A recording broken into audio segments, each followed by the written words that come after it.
L'émission Moseka de Malewa Moderne vous dit bonjour. Beauté, Bandeko Balandi, émission Moseka et Malewa Moderne. Aujourd'hui, nous allons apprendre à connaître cette plante. Cette plante, ça s'appelle en français la canne des jumeaux. Canne de jumeaux. Et le nom scientifique, c'est Costus afer. La canne de jumeaux ou Costus afer est une plante tropicale vraiment utilisée en Afrique tropicale, disons, en Afrique subsaharienne comme remède. Mais en République démocratique du Congo, en plus d'être un remède, c'est aussi utilisé comme plante médicinale. Donc comme remède, c'est aussi utilisé comme légume. Donc ceci est aussi un légume, c'est aussi une plante médicinale.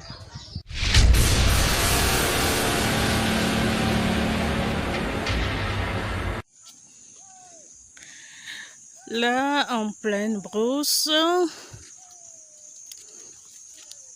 comme vous le voyez, nous voyons cette plante.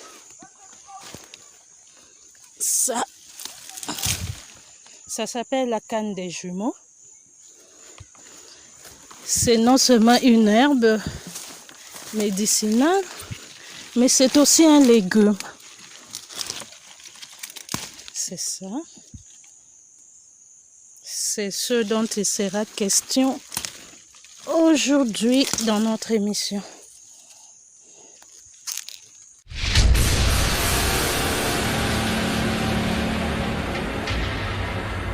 Alors, c'est quoi le Costus afer, appelé canne des jumeaux?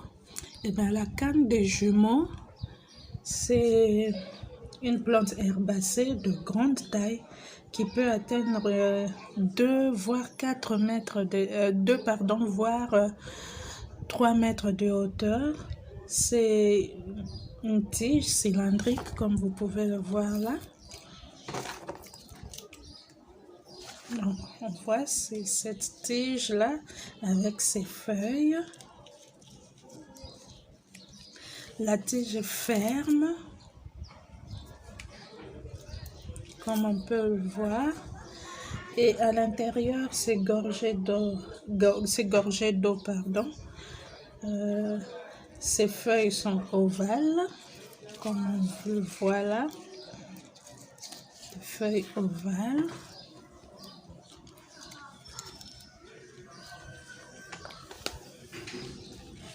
Voilà, ces feuilles sont ovales, elliptiques, donc comme une hélice.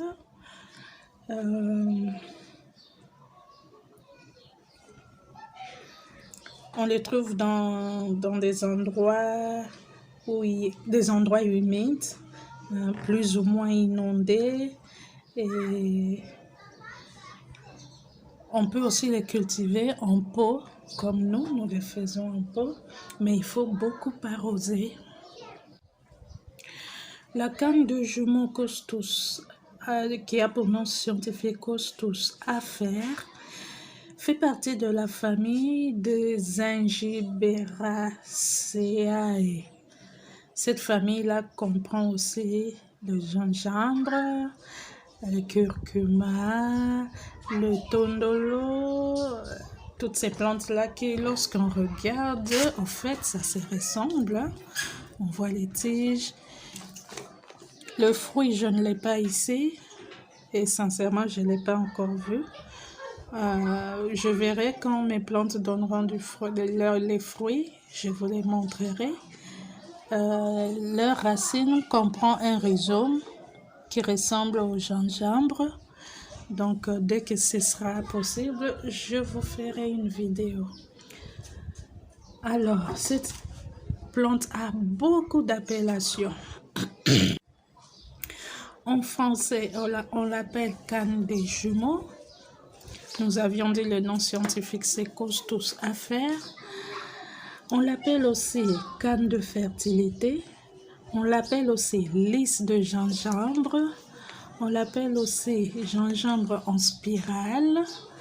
On l'appelle aussi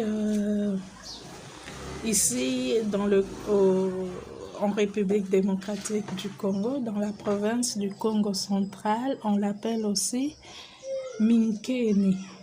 En Kintando, Kintando c'est un dialecte de la province, un des dialectes de la province du Congo central. Donc on l'appelle minkeni, d'autres disent minkenia, d'autres l'appellent sangalavoa, d'autres sangalavu, d'autres l'appellent makenia, d'autres mankene, d'autres l'appellent matumba tumba, d'autres l'appellent bosso bosso, tout ça toujours au Congo central.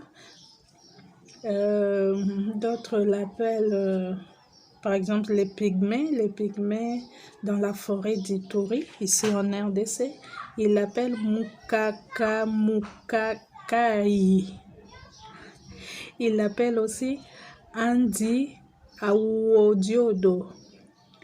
Alors, les pygmées Mbouti, eux, ils sont toujours là dans la forêt de l'Ituri. Ils l'appellent Tutuku. Alors, en Lukundo, on l'appelle Bansanga. En Kirega, on l'appelle Malenge. Mabasumbu. En Guaka, on l'appelle Kanga. En Gombe, on l'appelle Ngalakulu. Ça, c'est dans la province de l'Équateur. Et plusieurs pays d'Afrique, au Cameroun, Bénin, Angola, beaucoup de pays. Chaque pays a son appellation locale. Le peuple de Bantando dans la province du Congo central, en République démocratique du Congo, appelle cette plante le minkeni. Ils le consomment cru, comme légumes crus. Et ça a un goût un peu aigre, un peu acide. Pour ceux qui connaissent le ngaï qu'on appelle oseille de Guinée. Donc, quand vous mangez cette feuille crue, ça a ce goût-là. Alors, dans le reste du pays, principalement dans la province de l'Équateur, toujours en République démocratique du Congo, cette plante est utilisée comme plante médicinale. Dans le dans le Congo central, ex-Bas Congo, c'est aussi une plante médicinale, mais c'est aussi principalement un légume, alors que dans le reste du pays, c'est une plante médicinale où on utilise les feuilles, les tiges. Les tiges, on les trouve aussi séchées. Donc, on utilise les feuilles, les tiges, les racines, les jeunes pousses, les bourgeons. Donc, tout est utilisé dans cette plante.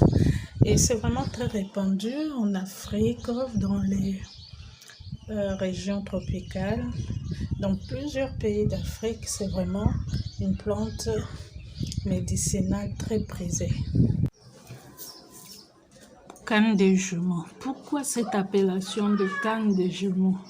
Eh bien, en Afrique de l'Ouest, comme au Cameroun par exemple, cette canne, donc cette plante, est utilisée est considérée d'abord comme un traitement. C'est un traitement si les parents veulent avoir une grossesse gémellaire, donc des jumeaux, si vous voulez avoir des jumeaux. Les praticiens utilisent cette plante qui vous donneront par une posologie qu'ils détiennent pour que vous puissiez la consommer pendant une certaine période, ce qui vous permettra d'avoir une grossesse gémellaire. Toujours là en Afrique de l'Ouest, c'est une plante utilisée pour le choix de sexe des bébés. Bon, je ne sais pas trop comment ils font, mais en tout cas, il paraît que ça marche. Donc, c'est une plante aussi utilisée pour détoxifier le rein en même temps que le foie. Pourquoi? Pourquoi? Eh bien, parce que cette plante a la capacité d'entretenir les reins. Comme vous le savez déjà, c'est donc une plante qui contient tellement de nutriments et vraiment, c'est une plante vraiment bénéfique pour la santé. Donc, au Cameroun, par exemple, ça traite aussi le diabète. Et aussi dans les pratiques de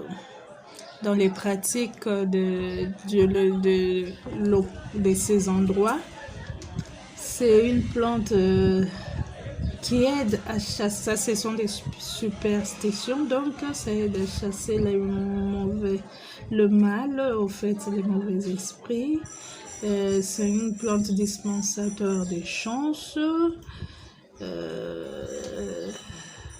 Bon, ça c'est pas notre domaine, donc nous ne saurons pas vous renseigner davantage. Donc,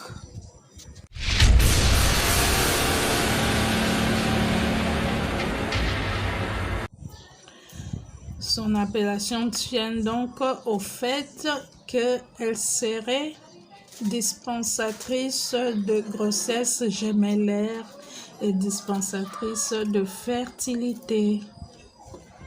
Voilà, on a donc compris pourquoi on l'appelle ainsi. Alors, nutritionnellement parlant, que contient la canne des jumeaux? Eh bien, la canne des jumeaux est riche en nutriments, en macro et micronutriments. Il est riche en vitamine B1, vitamine B2, vitamine B3, vitamine B6, vitamine B12, vitamine E, vitamine C. Dans les feuilles, il y a la vitamine E, la vitamine C. Dans les feuilles et les tiges, il y a toutes les vitamines du groupe B. Et dans les feuilles et les tiges, il y a en plus de tout ça, il y a les glucides, les protéines brutes, les graisses, les cendres, l'humidité et une très bonne source de fibres alimentaires bien sûr. Tout ça, c'est contenu dans ça. Alors vous comprendrez pourquoi dans la majorité des pays, c'est utilisé comme traitement. Parce que toutes les vitamines du groupe B, par exemple, aident au bon fonctionnement de notre cerveau.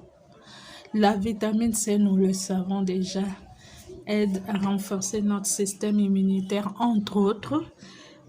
La vitamine E est très bonne, intervient dans la fertilité.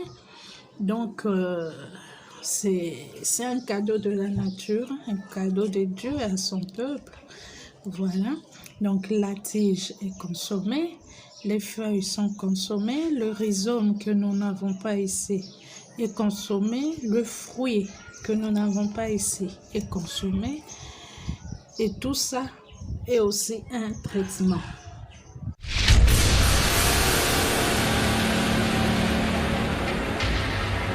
Comment nango? Minkeni, onde za soke na zamba? Oboke, Oliango? Mobesu ka boye na mungwa, na mungwa. Na kwanga. Na kwanga na pilipili. Apana shoba ki ebikisa pe epilepsie. Omoni mama ndenge za boye. Eza bien pour l'estomac. Koliango boy? Bakasa to banzete. Bakasa. Ok. Eza bien pour l'estomac, so que l'estomac lo tungiso makasi, ata tension.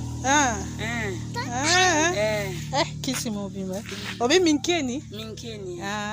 Ok. Ata tension so sala yo, so ko liango kaka. Kitoko. Vraiment. Nzamba pesa biso nyonso. Merci maman. Le peuple Congo, donc dans le Congo central, est en grande partie cultivateur. Alors quand on va dans les champs, on n'a pas besoin de chercher midi à 14h.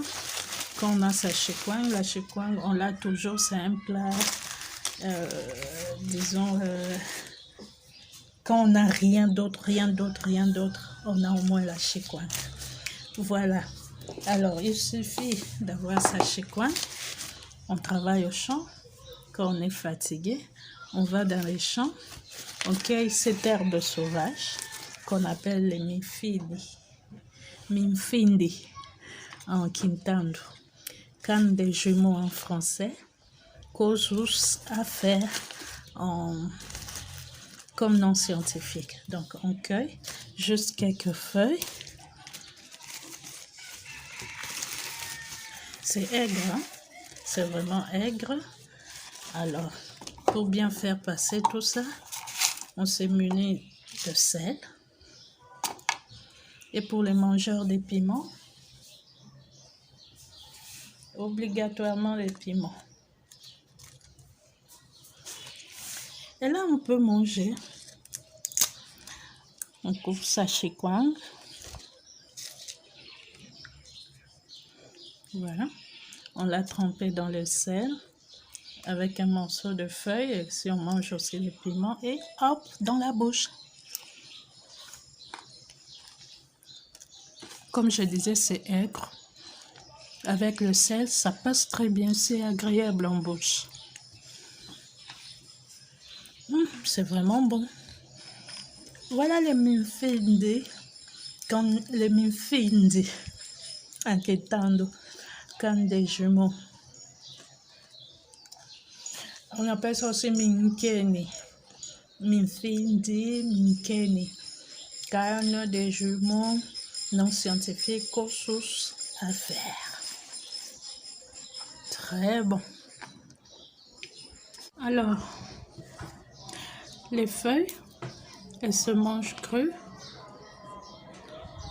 pas seulement comme légumes, mais aussi comme traitement.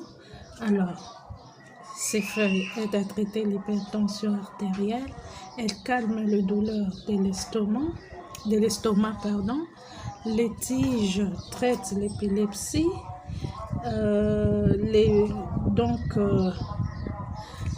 on utilise parfois comme ça, rien que ça. Parfois, on les mélange à d'autres plantes sauvages.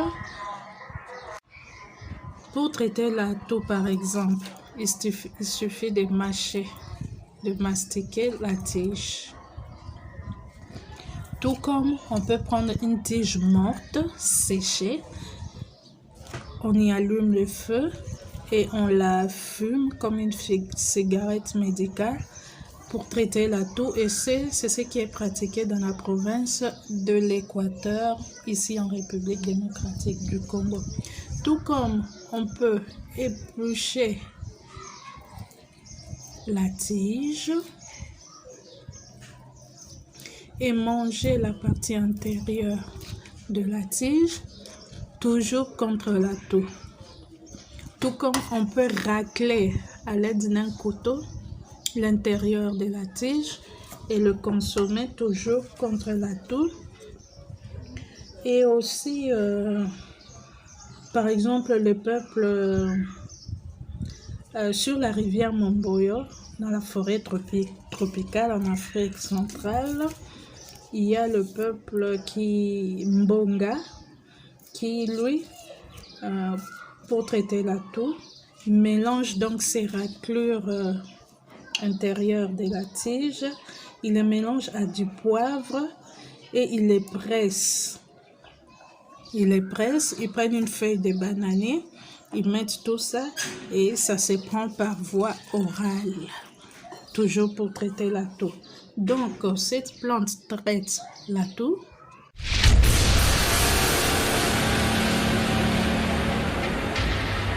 Cette plante traite l'hypertension artérielle. Cette plante traite l'hémorroïde. Cette plante traite la coqueluche, les cataractes. Cette plante au bandodo, par exemple, ça traite la toux et la décoction de la tige. Donc, on prend cette tige, on la met dans l'eau, on laisse bouillir et on prend cette décoction, on le boit et on se lave avec pour traiter la variole. En Angola, Dans la province d'Uige, cette plante sert à traiter les problèmes des yeux. Donc, on presse les feuilles, les jus obtenus, on instille les gouttes dans les yeux. Cette plante en Angola toujours est galactogène, c'est-à-dire les mamans, les femmes qui allaitent, mastiquent la tige et ça leur aide à produire les laits maternels. Cette plante, toujours en Angola, elle traite la toux. Là, en Angola, on mastique les feuilles. C'est ce que moi je fais souvent. Cette plante traite la fièvre jaune. Elle traite des maladies comme la faiblesse, le manque de nutrition. Là, on consomme et la feuille et les tiges crues, donc malnutrition. Cette plante traite l'épilepsie. Là, il suffit de mastiquer les tiges et de mettre les gouttes issues des tiges dans les yeux. Et en plus, on va macérer les feuilles. Donc, on prend ces feuilles, on les froisse un peu, on les froisse un peu, on les trempe dans l'eau quelques minutes et avec cette eau, on se lave. Donc, elle traite aussi l'insomnie, toujours en Angola. Donc, on prend la plante entière, les feuilles, les tiges, le rhizome. On laisse ça macérer dans l'eau et on se lave avec. Cette plante traite aussi l'énurésie, la goutte, le nettoyage de l'utérus et des testicules, parasites dans les yeux, tout ça c'est en Angola. Dans plusieurs pays d'Afrique comme le Nigeria, au Cameroun, elle traite la varicelle, l'anémie, la conjonctivite, la dysenterie amibienne, la splénomégalie, la bronchite, varicelle, fièvre, sinusite, ictère, hyperglycémie, diarrhée, paludisme, hémorroïdes, fièvre typhoïde, otite, hémorroïdes, fièvre, démangeaison. Elle traite aussi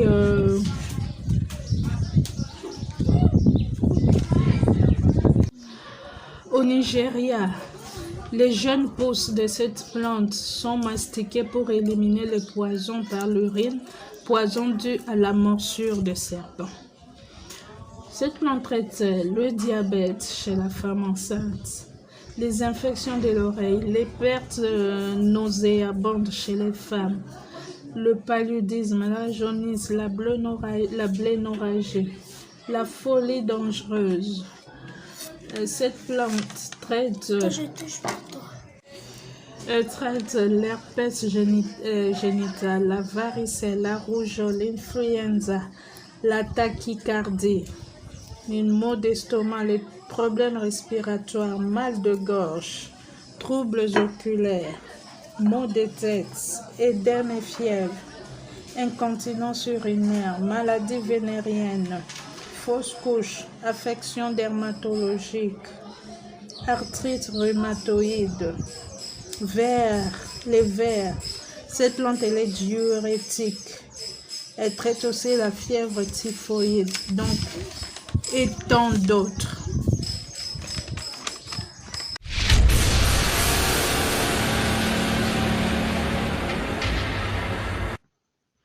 Voilà, une autre propriété de la canne des jumeaux et que vraiment moi j'ai trouvé ça surprenant, c'est que quand vous avez mangé quelque chose de aigre et que les dents sont agacées, alors pour que cette sensation-là puisse finir, il vous suffit de manger de la canne des jumeaux, qui elle aussi est aigre, et cette sensation partira. En tout cas, moi j'ai trouvé ça surprenant. Donc, elekelinga. Donc, au lieu eloko ngai, mino etikali ngai, donc mingai na minu. Alors, po ici là, ozwi kaka minkeni wana, oyo ba na Équateur, balibinza, babenga yango mokako. Soki eza ebele, babenga yango bikako ou bien mikako.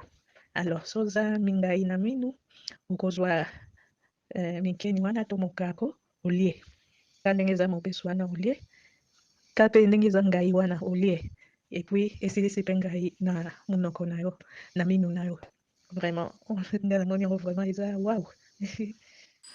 Voilà, nous pensons avoir mentionné les bienfaits de la plante, avoir dit ce qu'il y avait à dire sur la plante. Et nous espérons que cela vous a été instructif. Donc, nous nous retrouvons à une prochaine émission pour une nouvelle découverte. L'émission Moseka vous remercie et vous dit au revoir. N'oubliez surtout pas de vous abonner si ce n'est pas encore fait. Un commentaire, ce que vous savez sur la plante, une question, nous ferons plaisir. Un surplus d'informations, par exemple, sera la bienvenue. Partagez aussi nos vidéos, s'il vous plaît, cela nous fera plaisir et cela permettra aussi aux autres de découvrir ce que vous connaissez déjà. L'émission Moseka vous dit donc au revoir. Au revoir.